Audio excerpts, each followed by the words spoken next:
Iran is doing very poorly, just in case you read incorrect stories. They're doing very, very poorly. They're having a hard time. They've been very dishonest. They've been very dishonorable to deal with. For the next 4 weeks, 8 weeks? We'll be hitting them. We'll be hitting them very hard. And, at some point, they're going to say, we just can't take it anymore. President Trump weighing his next move in Iran as he assembles his cabinet at Camp David today. Meanwhile, the president announcing that his board of peace has reached a deal to disarm Hamas in Gaza, adding that once disarmament is complete, Israeli forces would withdraw from Gaza and the next phase of the post-war transition could begin. Gary, wanted to come to you with what the president was saying about Iran, that eventually will bomb them so much they'll give up. That, to me, is a very optimistic version, because these are rats in caves who never give up. They are, I mean, their religion says they die for their cause, and they are willing to do it, and there's millions of them. How do you sort of think about this? I just try to think about the facts at hand and where we stand right now, and we're still at it with Iran. So every time I'm on here, I say the same thing. I wish this thing is over already. We've had too many people die, too many injuries. And I have to address the Hamas thing. Two words come to mind, and it's wishful thinking. Hamas on October 7th murdered 1,200, kidnapped 250 in the most animalistic, depraved ways you can ever think of. I watched the videos. They are never going to disarm. They've promised 1,000 October 7s. Yep. They are the, I can't use the words, almost came out. And look, there's always hope, but not with these animals, unfortunately. And the same goes for Hezbollah in the north that has been lobbing missiles into Israel for the last so-and-so, keep saying they're going to stop. So, again, wishful thinking, hope, but you got to know who you're dealing with. They're murderers. They're terrorists. And I'm just... Dirty Harry movie with Clint Eastwood, there's a scene where the sergeant says to Dirty Harry, how do you know this guy's going to murder again? And Clint Eastwood said, because he likes it. Yeah. They like it. And by the way, they're murdering people in Gaza right now and torturing them if they disagree with them. So how do you think they're ever going to disarm? I hope. I know. Jackie, where does that leave us? It seems like then this war could go on longer. I don't know. What do you think? I don't know where it leaves us. October 7th was in 2023. We're coming up on the 3-year anniversary. Yeah. And they have put up much harder of a fight than I was anticipating. And I also just remind everybody that Hamas is funded by Iran. So it all comes back to the same center nucleus of, of evil, essentially.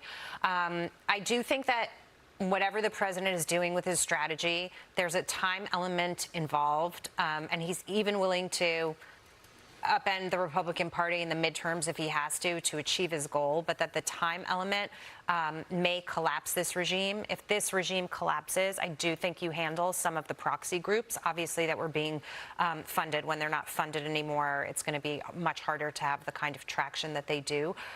So I think the president is focused. He's got his eye on the prize with this. I mean, nobody has a crystal ball to say how it's going to end up, but this is a problem that needed to be tackled. It needed to be handled. We need to get more countries in that region to join the Abraham Accords, to unify with Israel, to say we are on your side, to upend the power dynamic there. Lou, I think what we said originally that had me actually really excited is if you disarm Iran, denuclearize Iran, the Iran premium would be taken out of oil markets, that oil prices actually would be lower for everyone because that little risk that's out there that we're seeing play out now in the Strait of Hormuz or nuclear Iran, that could be gone. And then you could really see peace and prosperity and oil flowing. Do you still buy into that? I got to go with Gary on this. I think that's wishful thinking. Yeah? I mean, when is that risk ever going to be fully gone? Right. I mean, my biggest concern here, this is my version of you and the hyperscalers and AI, is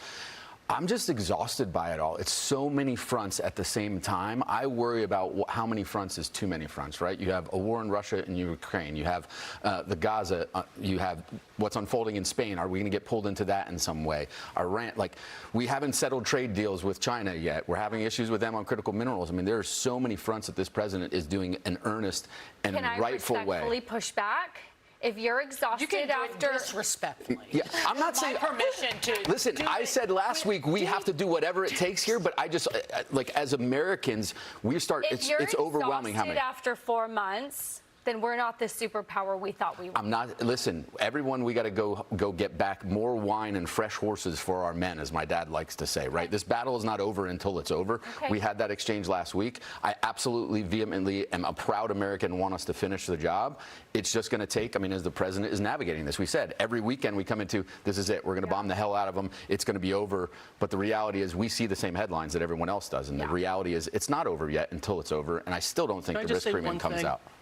Nobody knows what it means to be it's over. And you have to remember, this president's going to be gone in 2 years. And you have to remember, Iran wants a nuclear weapon. Yeah.